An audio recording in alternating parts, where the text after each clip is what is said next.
Bismillahirrahmanirrahim. Rabbi shrah li sadri wa yassir li amri wahlul 'uqdatam min lisani. Allahumma shalli wa sallim ala habibika Mustafa Muhammadin wa ala alihi wa sahbihi asma'in. Nama ba'du.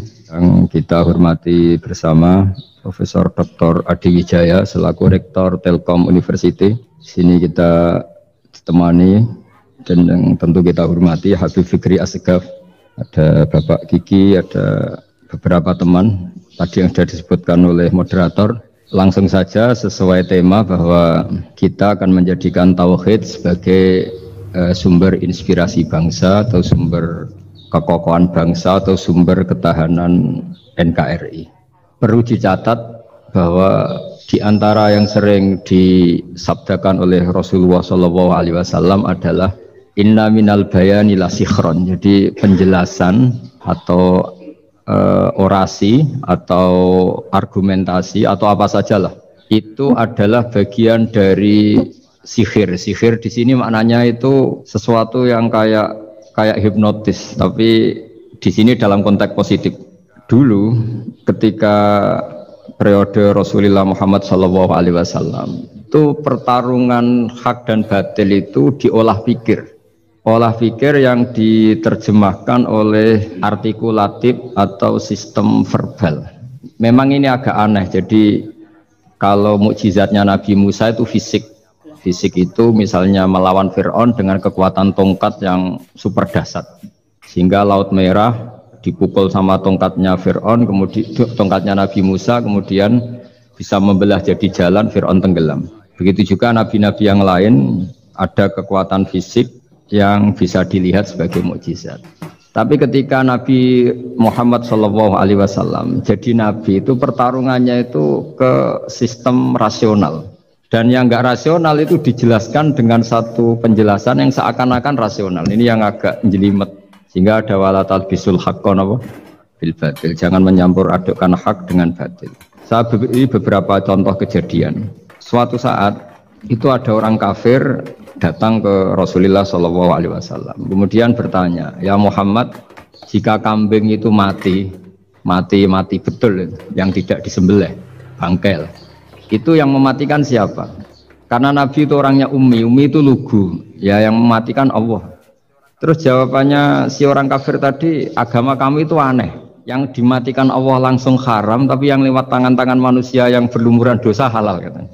Sehingga terus jadi logika yang kok iya ya gitu. Harusnya yang dimatikan Allah langsung kan orisinil gitu. Sehingga orang terus terbelalak seakan-akan ini hebat gitu. Dan resikonya Nabi Habib Fikri, resikonya itu enggak boleh fahisan mutafahisan.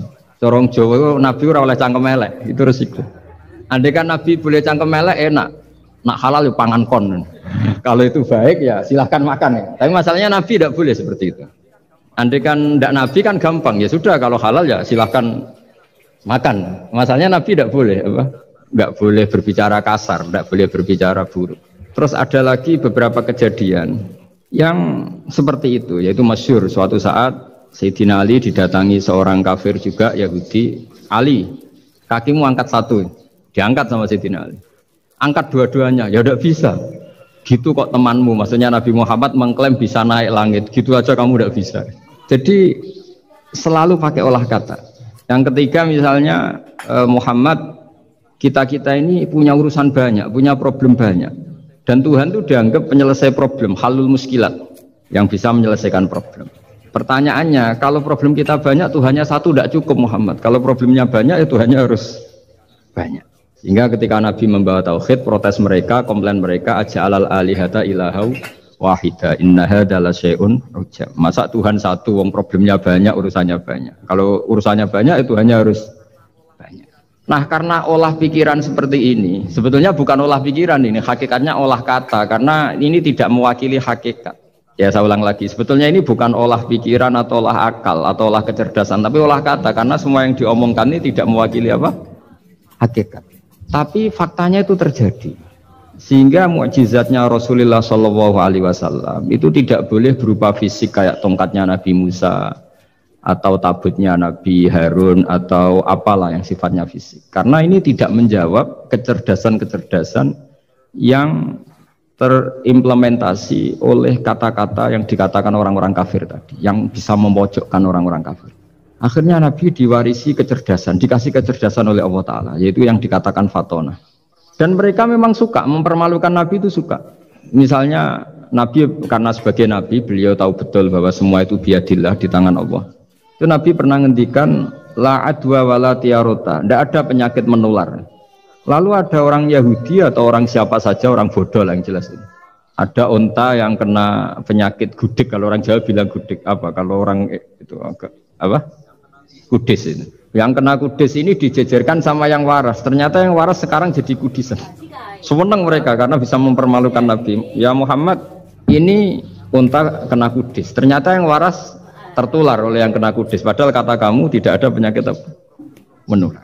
Itu problem-problem jadi Nabi di era Rasulullah SAW. Sehingga Quran datang dengan kecerdasan yang untuk menjawab itu.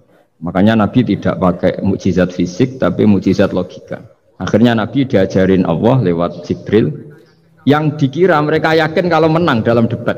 Tapi Nabi balik bertanya, "Faman a'dal awwala." Jadi terjemahnya, kalau ini kena kudis karena tertular yang ini, lalu ini tertular siapa? Yang pertama tadi. Wah, itu asli mat dari Allah ya, maksud saya itu. Dia ingin contoh yang kedua yang tertular. Dengan itu berarti ada penyakit apa?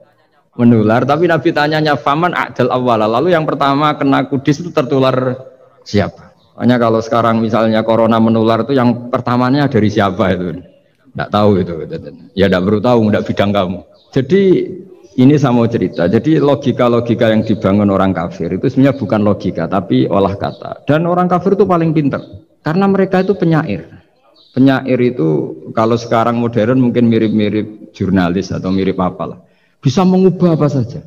Apa yang sebetulnya baik dikesankan buruk atau sebaliknya. Sehingga ini menyusahkan karena Nabi harus ngendikan hakikat, harus mengatakan sesuatu yang nyata dengan bahasa yang benar. Sementara mereka mengatakan kebatilan dengan penjelasan yang baik. Ini ribet kan? Sehingga dalam banyak percekcokan ya. Itu susah dicari jalan tengah karena sama-sama mirip, kebenaran ini sama-sama mirip. Jadi misalnya yang masyhur dalam satu peristiwa besar, konflik antara Sayyidina Ali dan Sayyidina Muawiyah. Itu konflik yang nggak bisa dihindarkan, gara-gara kalimat, gara-gara kata-kata. Makanya sekeras-kerasnya pedang atau senjata itu masih keras apa? Kata-kata atau polemik lah atau apalah. Karena sekarang itu agak susah membahasakan. Ketika konflik Ali dan Muawiyah itu ada orang bilang, ya sudah, nahkum bi kitabillah. Sudah sekarang kita kembali ke kitabillah. Itu mereka megang mushaf. Mushaf ini yang saya pegang namanya mushaf. Seakan-akan itu benar karena orang Islam harus kembali kepada kitabullah. Pertanyaannya lalu Ali kata Ali, fadorobal mushafa biyadihi. Sayyidina Ali nepuk mushaf ini keras sekali. Sal hadal mushaf kata Sayyidina Ali. Kalau kita harus kembali ke Quran, coba tanya ini. Mushaf ini ya mushaf seperti milik saya ini. Akhirnya orang-orang Khawarij bilang, innama huwa warokun wa madadun, itu hanya kertas sama tulisan. Bagaimana mungkin kita bertanya? Pas itu adalah orang Khawarij itu orang yang nggak mau ngakui Ali juga nggak mau ngakui Muawiyah. Dan Sayyidina Ali sama Sayyidina Muawiyah sudah sadar mau bikin mediator, mau bikin solusi jalan tengah. Jadi sebenarnya dua beliau itu orang baik. Gara-gara diprovokasi orang Khawarij terus jadi bentrok. Orang Khawarij bilang nggak ada Ali, nggak ada Muawiyah, yang ada adalah kitabullah, yaitu mushaf. Benar, secara zahir benar, memang orang Islam harus kembali ke mushaf. Tapi Sayyidina Ali pinter, sal hadal mushaf. Kalau gitu tanyakan mushaf itu. Ketika Sayyidina Ali dan Sayyidina Muawiyah sudah sepakat bikin perdamaian. Akhirnya singkat cerita, innama huwa rokun wa wadadun, kata orang-orang Khawarij itu hanya kertas dan pena. Kenapa bisa disuruh atau diminta jawaban? Terus kata Sayyidina Ali, enggak bisa toh kamu tanya mushaf? Ya enggak bisa. Makanya tanya saya katanya. Akhirnya Sayyidina Ali memberi penjelasan, wa in khiftum shiqaqa bainihima fab'asu hakaman min ahli wa hakaman min ahliha. Jika dua mempelai suami istri itu ngalami konflik, di mana-mana orang konflik roh raine serasa seneng nek.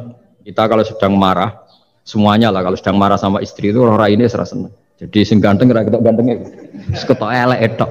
Sehingga kalau ngomongi anaknya, dasar nakal kok bapaknya gitu. Bapaknya gitu, nanti dasar cerewet koyo ibuke. Makanya alhamdulillah banyak anak kita yang mewarisi nakalnya bapaknya dan nakalnya ibunya. Karena sabdonya mesti seperti itu. Jadi anak kita ini korban cara ngomong kita. Maka kita tidak wali itu harus syukur karena omongannya nggak mandi. Itu kalau kita wali, itu anak kita jadi orang buruk semua. Karena kita ngomong dasar goblok koyo ibuke.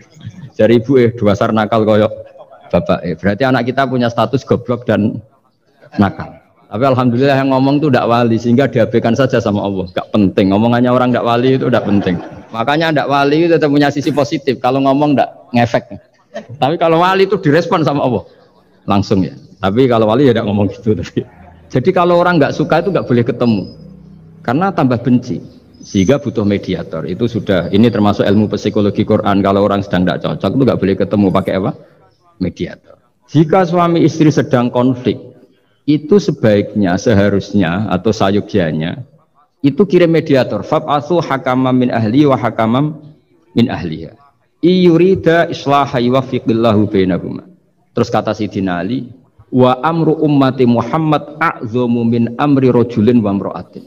Dan urusan umat Muhammad yang kita sedang konflik dengan kekuatan besar dan bisa pertumpahan darah, itu lebih ngeri timbang urusan suami dan istri. Itu saja solusinya mediator. Artinya sesepele itu urusan pribadi saja Allah menyuruh ada mediator. Apalagi urusan kita yang lebih dahsyat. Akhirnya mereka ngakui cara istimbat, cara ngambil kesimpulan Sidina.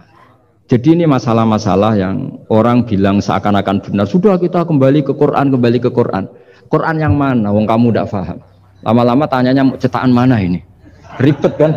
Makanya saya ini bikin gerakan besar-besaran yang dulu saya ngaji tafsir lama sekali dengan Mbah Mun. Ngaji sama bapak saya, sekarang alhamdulillah sering diskusi sama Pak Quraisyab karena kita ini butuh dan saya punya teman akrab Gus Zofur juga doktor tafsir. Ya kalau kamu ingin tak sebut ya punya teman kalian semua untuk mengkaji apa? Tafsir. Itu memang kita butuh. Karena Quran itu teks itu harus difahami ahlinya karena tapi ketika orang ngomong ayo kita kembali kembali ke kitab buah itu kembali yang apa? Terus tentang apa? Sehingga banyak orang yang entah saking angkuhnya, entah saking benarnya tidak tahu. Saya tidak mau kembali kepada Quran. Kenapa? Saya tidak pernah keluar, saya di situ. Kembali itu kan sudah keluar baru kembali. Itu entah saking angkuhnya, entah saking benarnya tidak tahu. Mau kamu katakan angkuh ya masuk akal. Saya tidak mau kembali. Saya tidak pernah keluar. Memang saya sudah di situ. Benar mana? Bisa jadi ya sudah ini itu wilayah yang nggak jelas. Tapi bahwa mukjizatnya Nabi itu menerangkan sesuatu yang kayak iya kayak enggak. Karena orang kafir itu pintar mengemas kebatilan sebagai kebenaran. Jadi enak zaman Nabi Musa ngadepi Fir'aun yang karuan salah. Nabi Muhammad itu enggak. Ngadepi satu komunitas yang mereka punya jargon yang seakan-akan benar. Misalnya Ka'bah itu sakral, Baitullah. Orang kafir itu percaya keramatnya Ka'bah, percaya sehingga mereka kalau bikin berhala itu harus dekat Ka'bah bentuk barokah Ka'bah. Gak kurang ajar gimana? Maka berhala-berhala itu paling banyak di dekat Ka'bah karena supaya apa? Dapat barokahnya Ka'bah. Ribet kan? Kamu kafirkan tuh percaya barokah Ka'bah, tidak dikafirkan itu kurang ajar. Ka'bah kok jadi ruwet, ribet yang ngadepi. Itu susah memang ngadepi logika ya. Makanya kan apa ya kayak kita ngerawat anak itu. Mau dilonggar nanti manja terus goblok, mau dikerasin nanti minggat, ribet kan. Jadi ngelola kebenaran itu tidak gampang. Lalu Nabi datang bil haqqil bayyin dengan kebenaran yang nyata. Dimulailah dari surat diantaranya lam yakunil ladzina kafaru min ahlil kitab wal musyrikin munfakina hatta ta'tiyahumul bayyinah. Bayyinah itu siapa? Rasulun minallah yatlu suhufam tahara. Orang-orang kafir baik berkategori ahli kitab yaitu Yahudi Nasrani maupun yang berkategori orang-orang musyrikin yaitu orang-orang yang menyekutukan Allah yang non samawi, yang tidak punya kitab samawi, itu tidak mau tercerabut. Munfakin itu tidak mau tercerabut dari akar mereka hatta ta'tiyahumul bayyinah, sehingga datang kebenaran yang begitu nyata, begitu jelas. Saking jelasnya siapapun mau tahu dan nggak bisa dibatalkan oleh apapun, termasuk oleh perilaku sosial. Siapa itu? Rasulun minallah yatlu suhufam mutahhara, itu yaitu Rasulnya Allah yang membaca lampiran-lampiran suci yaitu Quran. Sehingga Nabi datang dengan analogi pembanding. Orang-orang yang berpikir Tuhan harus banyak karena urusan itu banyak, problem banyak. Lalu Nabi bikin analogi. Andaikan kamu sebagai pembantu yang punya majikan banyak, perintahnya beda-beda. Kamu mau enggak? Ya enggak mau, enggak enak Muhammad kalau punya bos banyak. Perintahnya beda-beda, semuanya egois harus dituruti, enggak mau. Enak mana sama punya majikan satu? Enak satu Muhammad. Ya sudah, Tuhan kamu itu majikan kamu. Kalau banyak-banyak bingung kamu perintahnya banyak nanti. Terus mereka mau, ya sudah Tuhannya satu saja. Jadi karena mereka mau tidak mau harus berpikir kalau Tuhan banyak berarti perintahnya banyak, memuaskan satu Tuhan dibenci Tuhan yang lain, memuaskan yang lain dibenci yang lainnya, pokoknya ribet. Hari ini minta dilayani, Tuhan yang satu minta dilayani, itu kan ribet. Jadi Nabi itu pakai logika yang gampang. Makanya ketika Allah menjelaskan itu, ngendikan Allah dorobawa masalar rojulan fihi syuraka umutasakisuna wa rojulan salamal dirojul hal yastawiyani masalah. Alhamdulillah Allah bikin satu perumpamaan, ada orang yang punya majikan banyak, yang satu punya majikan hanya satu. Hal yastawiyani masalah, nasibnya enak mana? Enak yang punya majikan satu, karena standarnya jelas, SOP-nya jelas. Akhirnya mereka sadar, oke, Muhammad Tuhannya satu saja. Lalu dalam pertanyaan-pertanyaan yang lain, misalnya tadi masalah Sayyidina Ali, masalah dibully lah kalau sekarang itu Nabi menjawab ya dengan rasional, karena mau tidak mau. Karena Nabi tidak dibolehkan pakai mukjizat zaman itu. Untuk awal-awal jadi Nabi itu nggak boleh pakai mukjizat. Karena mukjizat itu punya sisi yang sangat-sangat fatal, yaitu kalau Allah sudah menurunkan mukjizat, itu sekali nggak diimanin itu harus ada azab. Nabi ingin umatnya itu nggak kena azab. Makanya ketika Allah Ta'ala wa ma mana'ana an nursila bil ayati illa an kadzdzaba bihal awwalun. Cara terjemahan bebasnya gini, Muhammad, saya tidak ngasih mukjizat kamu kayak Nabi Musa, kayak nabi-nabi sebelum kamu yang berupa fisik. Itu problemnya satu, sekali saya menurunkan mukjizat, tren umumnya ini didustakan. Ketika didustakan, saya punya alasan menyiksa, wong sudah tak perlihatkan sebegitu jelas kok tetap didustakan. Maka sekali saya menurunkan mukjizat, kata Allah, wa ma nursilu bil ayati illa takhwifa. Saya memberikan satu ayat itu hanya warning, hanya peringatan bahwa ini akan ada bahaya azab. Sehingga karena pilihannya itu Nabi milih gak ada mukjizat yang seperti nabi-nabi sebelumnya, milih mukjizat yang ilmiah, yaitu Al-Quran yang kita warisi sampai sekarang. Alhamdulillah. Karena kata ulama-ulama, nah ini pentingnya penjelasan. Andaikan mukjizat kita itu hanya tongkat, maka hanya ada di museum. Kita lihat tongkatnya Nabi Musa, mungkin klaimnya ada di Turki. Mukjizat tabut kita lihat lagi di mana lah tempat di museum. Tapi kalau mukjizatnya Al-Quran, itu umatnya Nabi akan merasakan nikmatnya ila yaumil kiamat. Misalnya kita dalam bersuami istri, atau dalam berkeluarga, atau dalam bermasyarakat. Itu Quran kalau nasihati kita gampang sekali. Misalnya, wa ashiruhunna bil ma'ruf, fa in karihtumuhunna fa asa an takrahu syai'a wa ja'alallahu fi khairan katsira. Sudahlah kalau sama istri itu yang baik. Jika ada watak istri yang kamu nggak suka, dalam ketidaksukaan kamu itu ada kebaikan yang banyak. Kamu nggak suka karena kalau istri kamu sering marah, kamu nggak suka. Sukanya yang senyum. Tapi kalau senyum terus sama orang lain juga senyum, ribet kan kamu. Jadi sudah anggap saja ada hikmahnya. Semua itu ada hikmahnya. Kalau istri kamu marah tidak kelihatan marahnya, dipendam, itu nggak ekspresif. Cara akting sinetron nggak masuk itu. Tapi kalau marah kelihatan marahnya itu ekspresif, itu kecerdasan, itu apa? Bisa menumpahkan keinginan. Wah itu bagus ini. Jadi disuruh lihat sisi apa? Positif. Imam Syafi'i itu pernah ketemu seseorang yang di depan beliau cium tangan hormat. Suatu saat dikasih tahu sama santrinya yang lain, orang yang mencium kamu wahai Imam Syafi'i itu di belakang ngerasani kamu, bully kamu. Kata Imam Syafi'i, baguslah. Kenapa? Berarti saya wibawa, di depan saya tidak berani. Jadi enteng. Beliau dikasih tahu, tetangga kamu banyak yang benci engkau ya Imam Syafi'i. Baguslah, tidak akan utang saya. Justru yang kenal-kenal itu yang utang-utang itu. Enteng terus. Jadi dunia ini dianggap gampang saja. Coba kalau istri kamu sedang rukun sama sedang marah itu murah mana? Murah marah. Kalau rukun minta ke mall posek. Jadi ulama dulu itu murah mana? Marah sama rukun. Kalau sedang harmonis minta kemana? Mahal kan? Kalau pas marah. Jadi ulama dulu itu lucu apa ya? Gampang sekali nanggapin sesuatu itu. Imam Abu Hanifah itu kalau ketemu yang utang beliau itu dia yang sembunyi karena malu.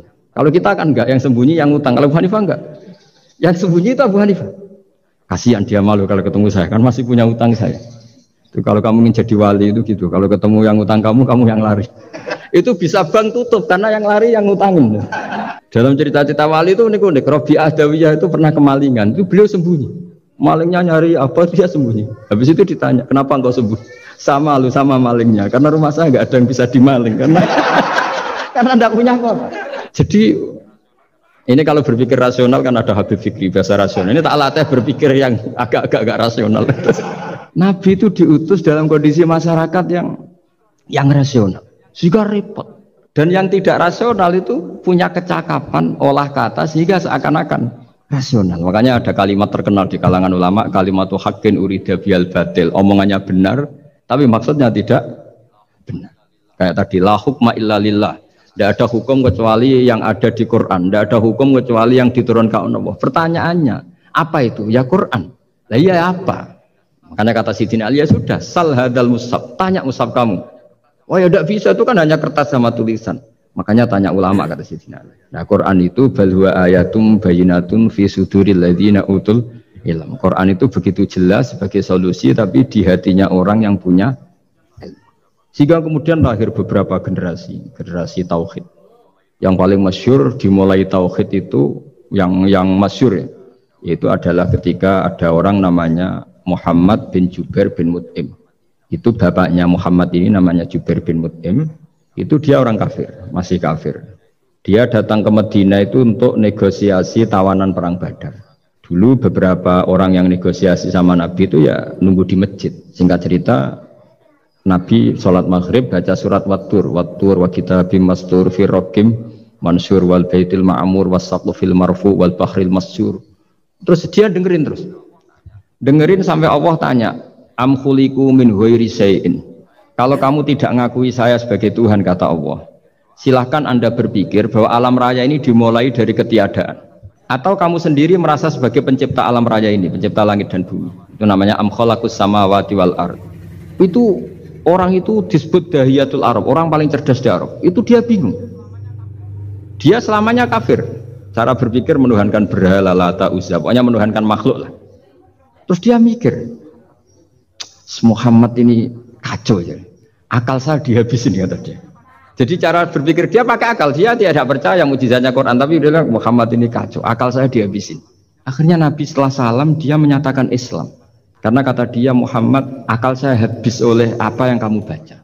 Nah ini saya mau menerangkan tauhid sebagai inspirasi. Yaitu logikanya gini, langit bumi ini kan wujud itu punya eksistensi. Kalau langit bumi ini wujud, alam raya ini nyata, lalu kamu mengatakan sebelum alam raya ini ketiadaan, berarti ada satu kesimpulan ketiadaan menciptakan yang ada. Itu malah gendeng bareng. Logikanya kan nggak kena. Al adamu yakhluqu maujudan, sesuatu yang nggak ada menyebabkan atau menjadikan sesuatu yang ada. Akhirnya padahal pertanyaannya tadi gitu, ya sudah kalau kamu nggak percaya saya sebagai Tuhan, sebagai pencipta awal, sudah ada usah Tuhan-Tuhanan. Tapi ya mari goblok bareng dengan mengatakan bahwa alam yang ada ini diciptakan oleh sesuatu yang tidak ada. Jadi Jubair, saya tidak mau goblok Muhammad, sudah iman saja saya, karena saya tidak mau goblok. Jadi agama ini datang dengan keceriaan berpikir. Sehingga Ibnu Hajar al-Asqalani mengatakan hadatin ja'a bil iltizat al-aqli. Agama ini datang dengan kenyamanan berpikir. Coba kalau Anda seorang profesor atau seorang doktor atau seorang ilmuwan, kemudian Anda diajak goblok dengan teori baru bahwa sesuatu yang ada itu diciptakan oleh yang tidak ada. Mau enggak kamu? Mau mengira sesuatu diajarin sesuatu yang ada diciptakan oleh yang tidak ada. Gak keren lah. Gak boleh saya suruh.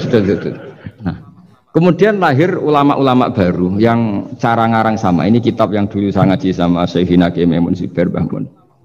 Itu kemudian ulama-ulama baru, kata Yai Mbah Mun itu juga bapak saya sering pesen, orang itu harus tahu zaman. Menerangkan tauhid itu kalau ulama dulu itu dimulai dari kalimat yang mungkin yang ngaji saja bingung. Al-alam mutaghayyir wa kullu mutaghayyir hadis la budda mim. Itu sampean dengar mesti anggap jimat itu apa itu doa apa gitu. Doa jalbu rizki apa gitu. Padahal itu logika. Tapi terus ulama-ulama modern itu ngarang seperti ini ada gambar. Ini kitab yang saya dulu ngaji sama itu digambar seperti ini.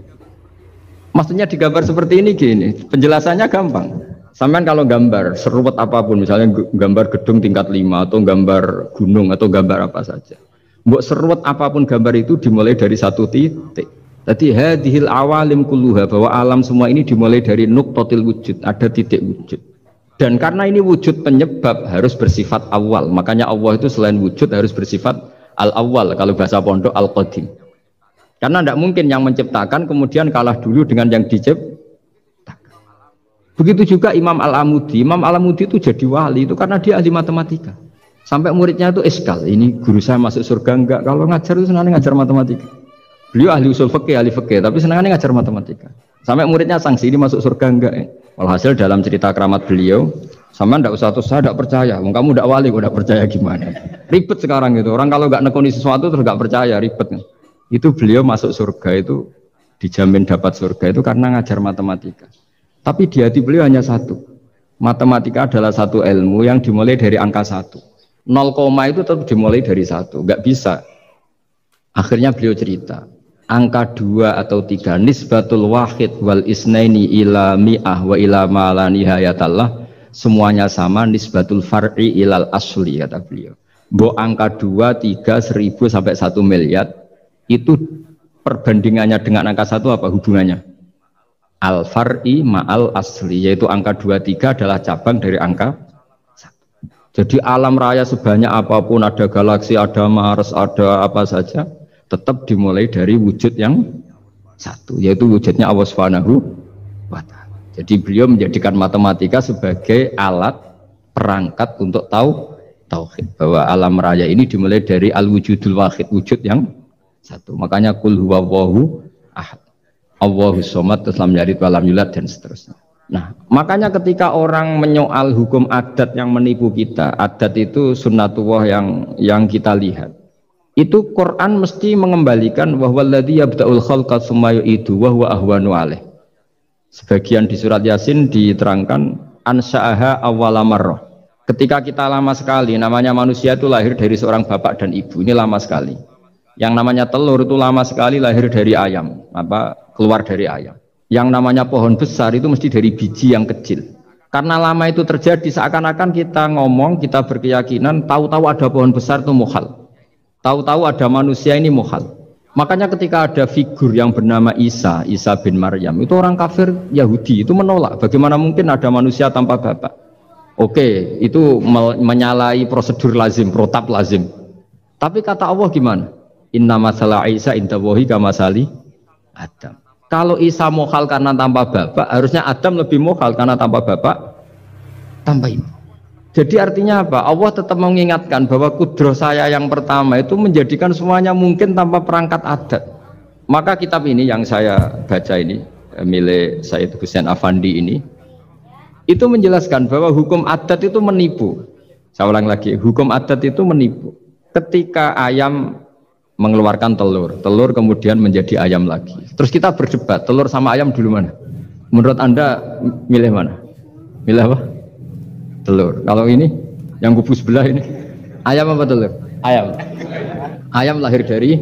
Pertanyaannya begini, kalau menurut tauhid, ketika lazim kalau telur itu nanti suatu saat jadi ayam, terus ayam kemudian lazim mengeluarkan telur. Ketika Anda mengatakan mungkin kontribusi Anda terhadap kemungkinan itu apa? Kan sama, Anda tidak ikut menciptakan. Wong tidak ikut menciptakan kok menvonis mungkin dadak mungkin, kamu itu hanya saksi. Makanya pertanyaannya Allah, loh ketika itu kamu anggap mungkin, kontribusi Anda itu apa? Kan hanya melihat. Kamu sendiri tetap tidak mampu bikin telur, Anda juga tidak mampu bikin ayam. Artinya meskipun telur jadi ayam, ayam jadi telur sampai kiamat, tetap ada kontribusi kudrohnya Allah Subhanahu wa ta'ala. Bukan berarti berdiri sendiri. Wong kamu yang bilang mungkin ya nyatanya enggak berkontribusi. Sehingga kalau suatu saat Allah bikin telur dari batu atau ayam keluar dari batu, bagi Allah itu enggak masalah. Tapi bagi kamu masalah. Bagaimana mungkin hewan keluar dari batu? Ini logikanya gimana? Loh memangnya ketika telur dari ayam itu logika kamu gimana coba? Kamu ikut bikin enggak? Nah ini di sini pentingnya mukjizat. Akhirnya Allah bikin mukjizat, ada satu onta besar keluar dari batu, yaitu mukjizat Nabi Kamu memasalahkan, ini gimana onta kok keluar dari batu? Lalu kalau Allah tanya kamu, gimana telur keluar dari ayam? Loh ini biasa Gusti mungkin, memangnya kamu bisa.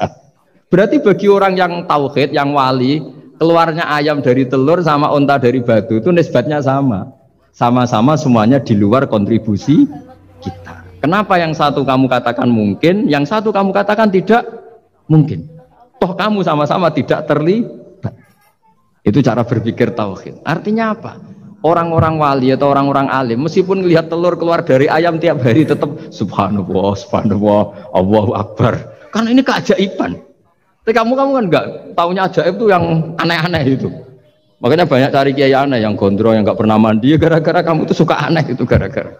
Jadi buat sesering apapun alam raya ini ada siklusnya. Biji jadi pohon, pohon kemudian mengeluarkan buah, buah ada biji. Semuanya yang berkontribusi hanya kudrohnya Allah Ta'ala. Tidak mengikat Allah. Allah bisa bikin tanpa itu semua. Makanya Allah selalu memperbarui mukjizatnya. Termasuk ada onta besar keluar dari batu. Yaitu mukjizatnya Nabi Shalih. Kamu nggak boleh menyoal ini mukhal. Mukhal gimana? Karena itu nggak mungkin. Ukuran nggak mungkin apa? Kamu nggak bisa bikin kan? Sama telur keluar dari ayam kamu bisa bikin. Sama-sama enggak. Nah di sini pentingnya ngaji ya. Makanya Allah ngendikan innallaha la yastahyi ayyadriba masalam ma ba'udatan fama faqah. Allah itu tidak malu bikin contoh nyamuk. Karena nyamuk ini mukjizat yang besar. Sudah hewannya kecil, di situ ada ususnya. Ususnya ada uratnya. Coba kalau kamu bikin nyamuk. Kalau yang santri agak nakal itu ya ada alat kelaminnya, ada uratnya. Coba jenengan bayangkan nyamuk kecil kan? Itu ada uratnya enggak? Ada ususnya ada uratnya. Uratnya ada bakterinya.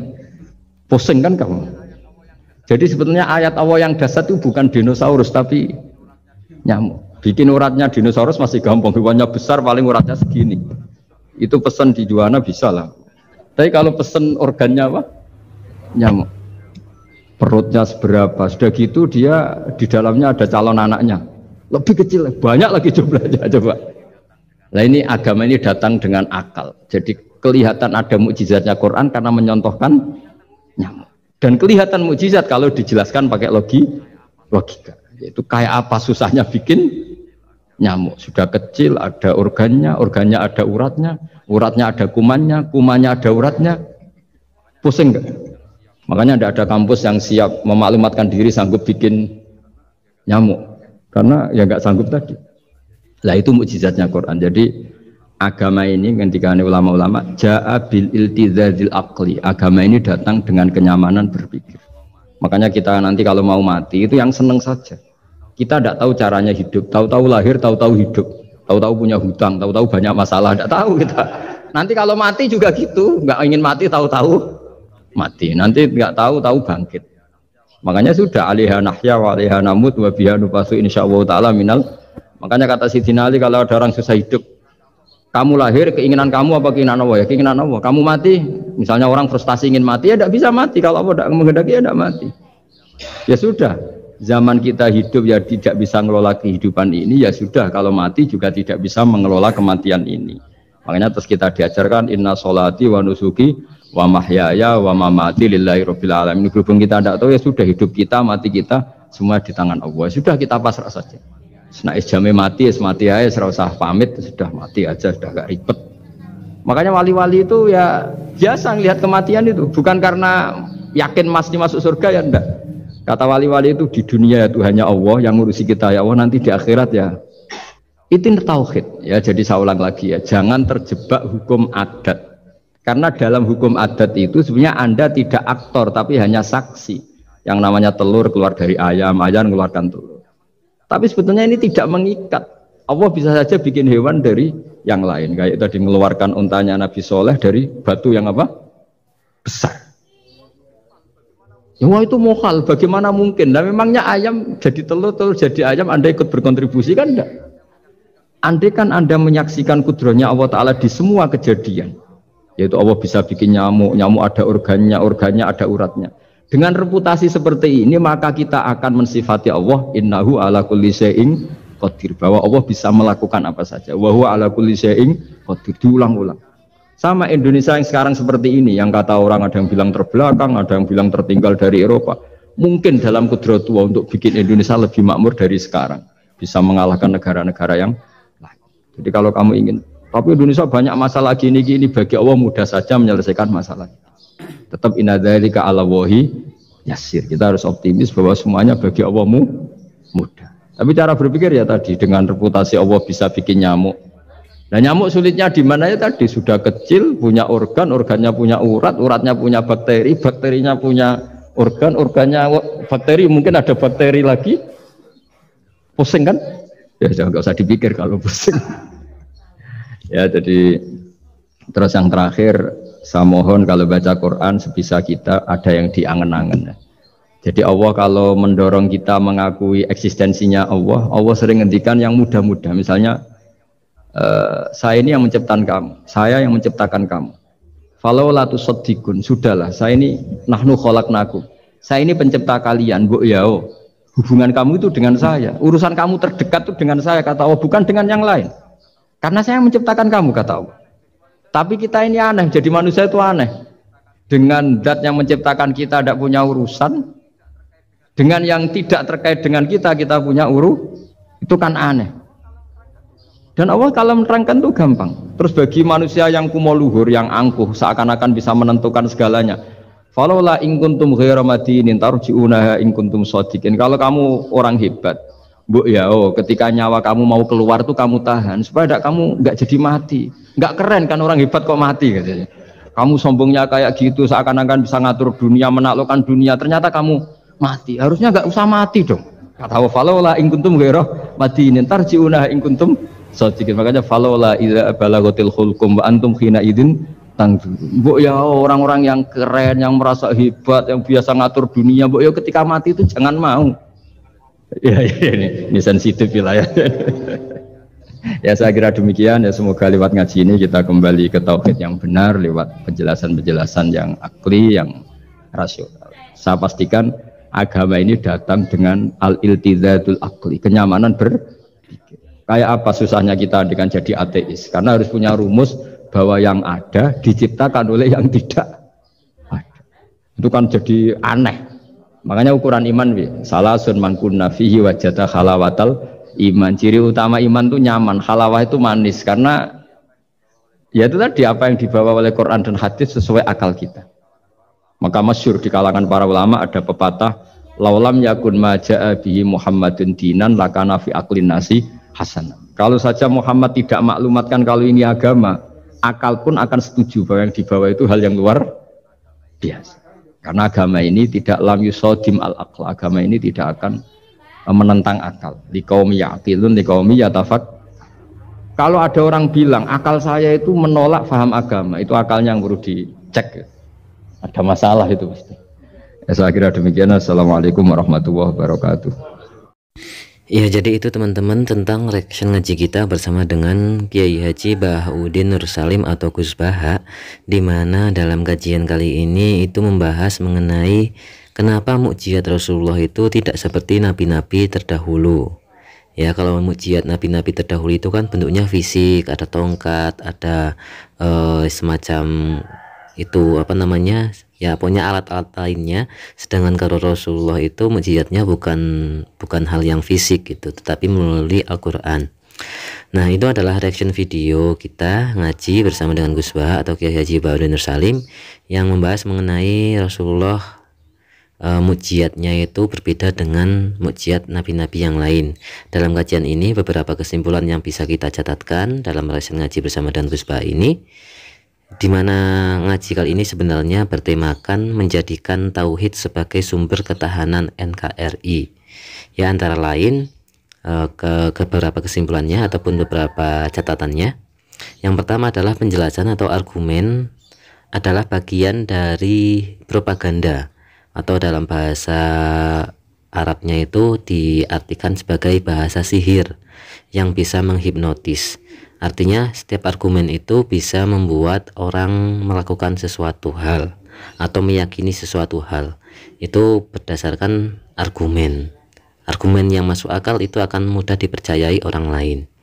Kemudian Al-Quran dan Fatonah adalah mukjizat Nabi Muhammad SAW, yang mana itu bukan merupakan mukjizat fisik, melainkan mukjizat kecerdasan logis atau kecerdasan logika, di mana itu merupakan mukjizat yang memang benar-benar disesuaikan dengan kondisi zaman akhir, di mana zaman akhir itu banyak orang-orang yang menggunakan argumen untuk menghipnotis atau untuk menghegemoni orang lain.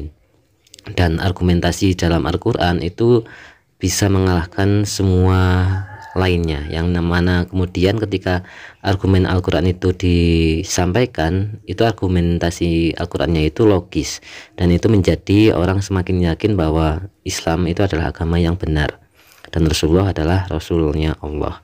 Kemudian Nabi tidak boleh fahisan, ya, fahisan mutafahisan, atau membalas keburukan dengan cara yang buruk, atau tidak boleh berbicara kasar.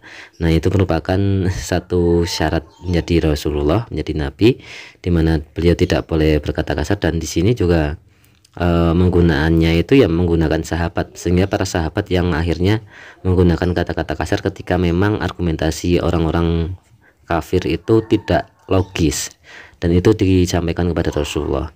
Nah, akhirnya kemudian ya yang berkata kasar itu sahabat-sahabatnya Rasulullah, bukan Rasulullah sendiri. Dan Rasulullah tidak pernah berkata kasar ataupun membalas keburukan dengan cara yang buruk. Kemudian tantangan Rasulullah sebagai Nabi akhir zaman adalah berhadapan dengan logika-logika, lebih tepatnya adalah argumentasi atau olah kata yang dilakukan oleh orang kafir untuk meruntuhkan keimanan. Maka dari itu Rasulullah mempunyai mukjizat berupa sifat kecerdasan dan berupa Al-Quran untuk menjawab secara logis argumentasi olah kata yang tadinya dirasa masuk akal oleh orang kafir itu. Kemudian ketika Al-Quran menyampaikan yang sebenarnya, dan itu logis juga gitu, sehingga lebih logis apa yang dilakukan oleh yang disampaikan oleh Al-Quran, yang disampaikan oleh Rasulullah SAW. Kemudian kenapa argumentasi ini begitu penting? Karena setajam-tajamnya pedang itu masih lebih tajam kata-kata. Itu merupakan kata-kata yang ada di Jazirah Arab, itu sangat terkenal, semacam puisi, kata-kata mutiara, dan itu memang benar karena fitnah itu lebih kejam daripada pembunuhan. Nah, itu setajam-tajamnya pedang itu masih lebih tajam kata-kata. Nah, sekali mukjizat diturunkan atau berupa mukjizat fisik, maka konsekuensinya adalah jika diingkari maka umatnya akan terkena azab. Nah, jika Rasulullah mempunyai mukjizat yang berupa fisik, maka kemungkinan juga umatnya akan terkena azab karena banyak yang mengingkari. Nah, kemudian Rasulullah itu tidak ingin umatnya terkena azab, sehingga memilih untuk diberikan mukjizat berupa Al-Quran dan sifat kecerdasan logis, yaitu fatonah, yang mana tidak, ketika memang diingkari atau belum diimani, maka tidak akan diazab. Itu kebaikan dari Rasulullah kepada kita semua, sehingga tetap kecerdasan logis fatonah ini yang ada dalam Al-Quran itu tetap relevan hingga hari kiamat. Kemudian Nabi diutus kepada kaumnya yang pada zaman di mana rasionalitas adalah tolak ukur kebenaran, dan mereka yang tidak rasional mempunyai kemampuan olah kata sehingga seakan-akan rasional, menggunakan omongan olah kata yang benar dengan tujuan yang tidak benar.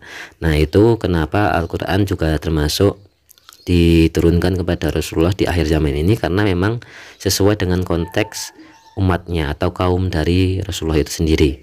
Kemudian Ibnu Hajar Al-Asqalani berkata, agama Islam datang dengan kenyamanan berpikir. Nah, kenyamanan berpikir ini berupa Al-Quran, argumentasi yang ada dalam Al-Quran dan hadis, dan juga argumentasi orang-orang pilihan terutama dari Rasulullah, itu membuat kenyamanan dalam kita berpikir atau berargumentasi. Kemudian beberapa logika ketauhidan yang ada, tidak mungkin sesuatu ini berasal dari atau diciptakan dari sesuatu yang ketiadaan. Kemudian seluas apapun gambar ataupun dunia ini pasti berasal dari satu titik, nuktotil wujud, dan seberapapun jumlah angka pasti bermula dari angka 1, Allahu Ahad. Nah, itu merupakan logika-logika ketauhidan yang dibangun, beberapa logika yang dibangun oleh Al-Quran, dimana itu ya memang logis. Kemudian jika mampu memahami hakikat qadarullah dan memang bisa dijelaskan secara logis, contoh penciptaan nyamuk, maka seharusnya bisa merasakan ketenangan ataupun kenyamanan, kedamaian lahir batin, termasuk nasib Indonesia ke depan. Apa yang tidak bisa dilakukan Allah untuk Indonesia? Kita harus optimis bahwa Allah lah yang mampu membuat Indonesia menjadi baldatun thayyibatun wa rabbul ghafur. Kemudian yang terakhir adalah kita harus punya angan-angan, khususnya saat membaca Al-Quran, membayangkan segala sesuatu itu dihadapkan ataupun diserahkan kepada Allah Subhanahu wa Ta'ala. Sering-seringlah curhat sama Allah pencipta kita dan seluruh makhluk hidup di dunia ini. Nah, mungkin itu nggih teman-teman yang bisa kita sampaikan, bisa kita catatkan dalam kajian bersama dengan Gus Bah ini. Sekali lagi ini hanyalah catatan untuk mengulang kembali apa yang disampaikan oleh Gus Bah, bukan berarti kita menyimpulkan ataupun yang lainnya ya. Terima kasih, semoga menjadi ilmu yang manfaat dunia akhirat untuk kita semua, semoga berkah dan berkah untuk kita semua. Amin amin ya rabbal alamin. Terima kasih. Wassalamualaikum warahmatullahi wabarakatuh.